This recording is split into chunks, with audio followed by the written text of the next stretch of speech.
Let's build this shed.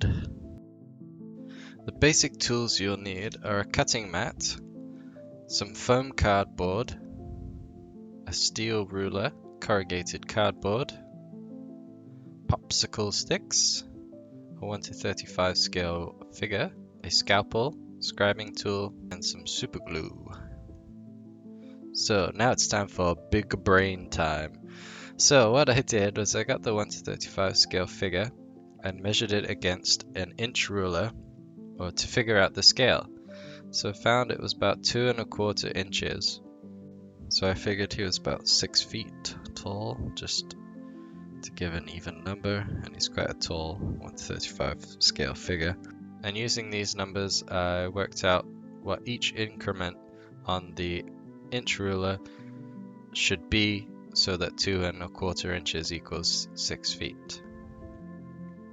So then I did some calculations to figure out how big to build the shed. You can work that out yourself depending on how big you say your figures are. Once you've figured out your measurements, the next step is to draw a front and side view of the shed and use these calculations to get the exact in scale numbers that you'll be using. And this is just for reference so that when you're building the shed, you can look back at these drawings and see exactly how many inches each edge needs to be, so you don't have to remember every single angle. So now that the dimension drawing is finished, you can translate that onto the foam board and start drawing the front, two sides, and the back. So as you make each mark, you can check back with your initial drawing to make sure that the numbers are correct and that you're getting the right dimensions. And that's the usefulness of doing that initial drawing and figuring it all out instead of just going straight at it and drawing something that may not be exactly to your scale.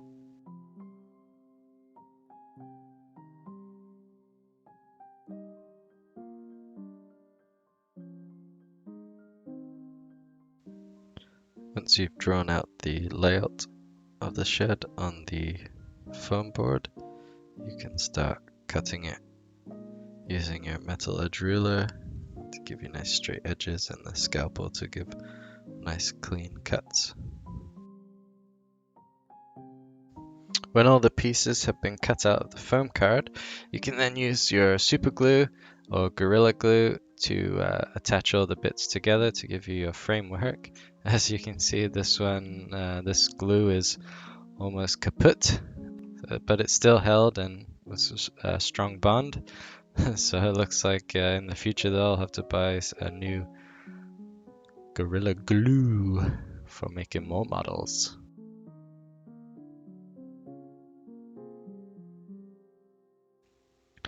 Ta-da! So here's the basic frame that we'll be sticking some popsicle sticks on. For the door on the front there, I've got this thin sheet of wood. I'm just gonna draw on the dimensions of the door and then I will cut it out. Or using the scribe tool, I'll add some grooves onto either side of the door, and this will give it a fake shadows and make it look like the door has some three-dimensional depth to it.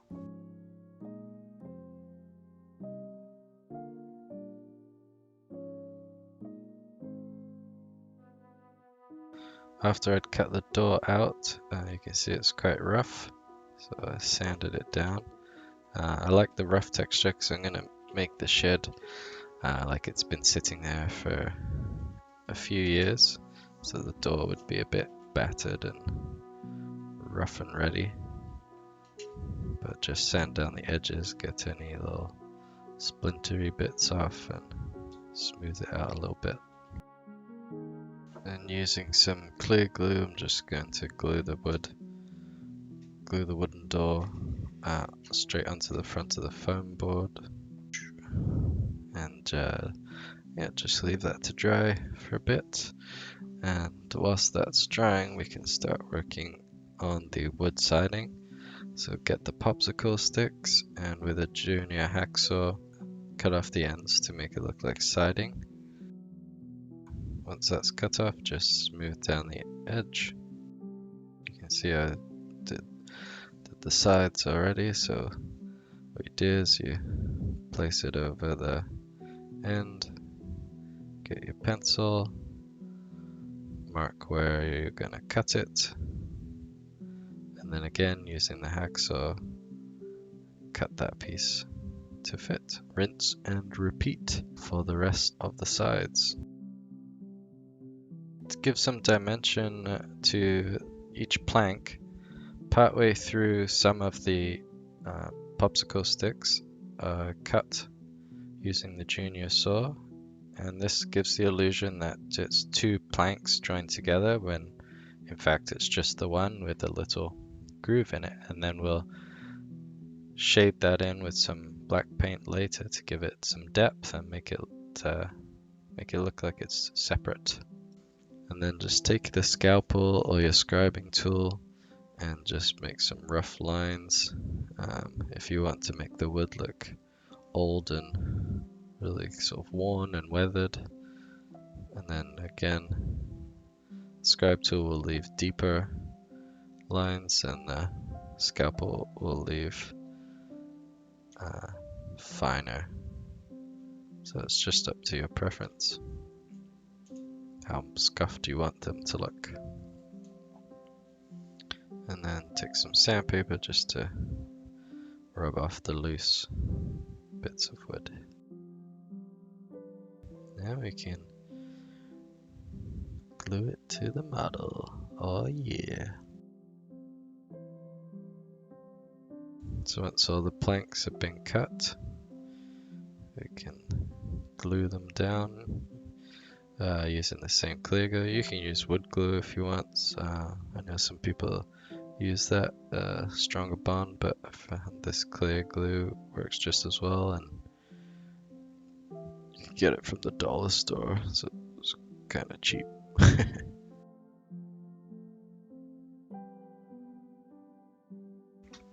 You can see what I mean about those little grooves in the wood. Just give it a little effect so it looks like multiple pieces, and I've spaced them so they're, make it look more interesting. For this window, for the window frame, I just cut some popsicle sticks lengthwise in half, glued those in place, painted the foam card behind it black, and then using this plastic rod, white rod, for the insert window frame, glued that in place, and then once that was dry, poured clear glue over it. I had to do it about 3 times, and that gives it the shine that you see, makes it look like glass. Once all the siding is dry and firmly in place, we go around all the edges and just sand those down.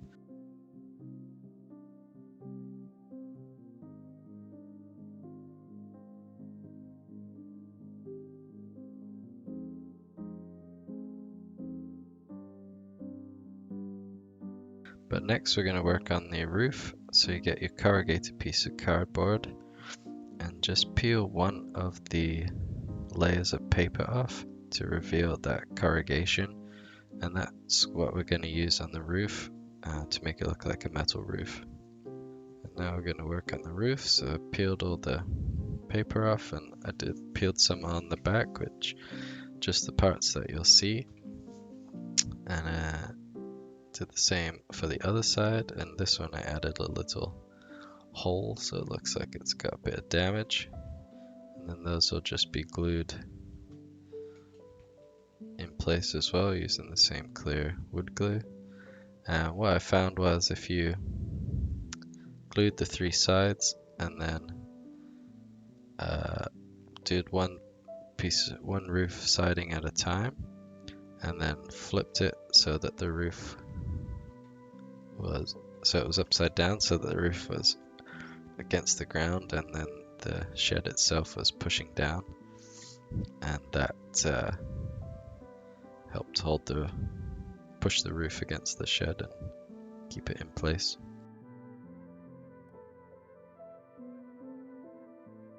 I forgot to add glue to the noob. This is my first shed I've built, by the way. Miniature or life size. And you want to make sure too to leave some overhang on the side and the front, because that's how a real roof is. So then you see what I mean. I put it so the roof is flat against the ground, and then just have the shed on top, and that way it pushes against it and it's more securely glued. Et voila! Nice glued roof. See, it's nice and secure.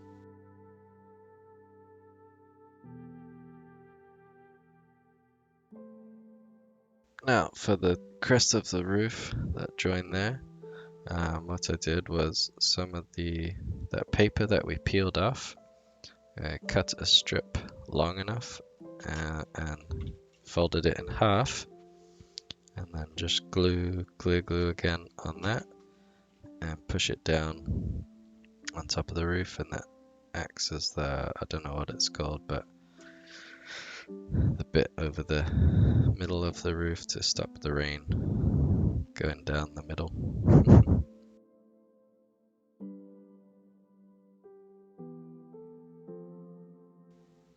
So then once that was glued down and everything was dry, I then painted the entire model white using just some old house paint I had. I found too that this house paint, once you painted it on the roof, it made the cardboard really stiff and solid. So I thought that was quite a good side effect of it too.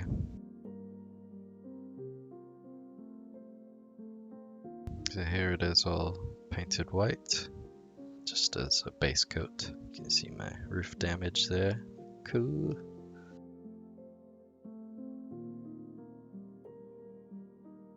So next I used an acrylic silver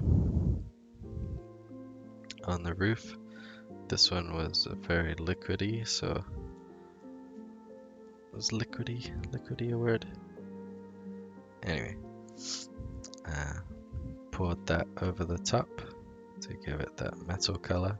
Shake it up, woohoo.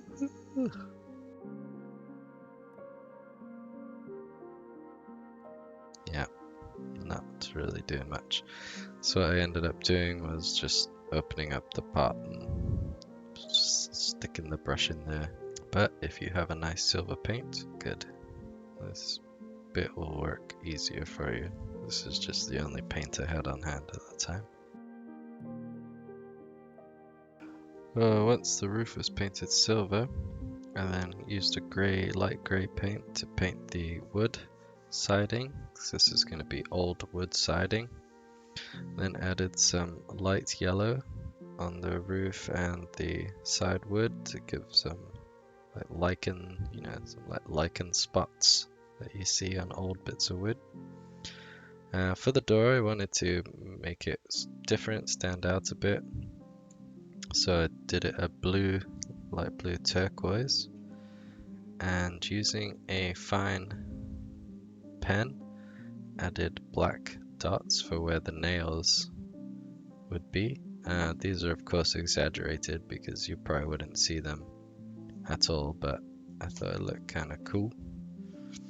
And then for the lines, like the groove marks and everything else, watered down some black acrylic paint, and with a fine brush went in all the cracks. And then for the roof, I had some rust paint that I painted onto the roof, and also on the hinges and some of the nail holes. And there was a few little cracks in the wood. So I had some moss that I glued into these cracks just to give it a bit of wear and tear, and then added some dust paint over the whole thing. And for the door handle, actually, there was in the silver paint, the paint was so chunky that I managed to find a perfectly round piece of metal paint that was dry, and I was able to glue that onto the door as a door handle, so that worked out pretty well because I couldn't think of how to do that. And then here's the finished product in some really long grass that I was growing for fun. You can see the roof, nice and rusted, and looks quite realistic, I think, so I'm quite pleased with this. So anyway, this is my first scratch model build, so let me know what you think, and thanks for watching. Hopefully there'll be some more.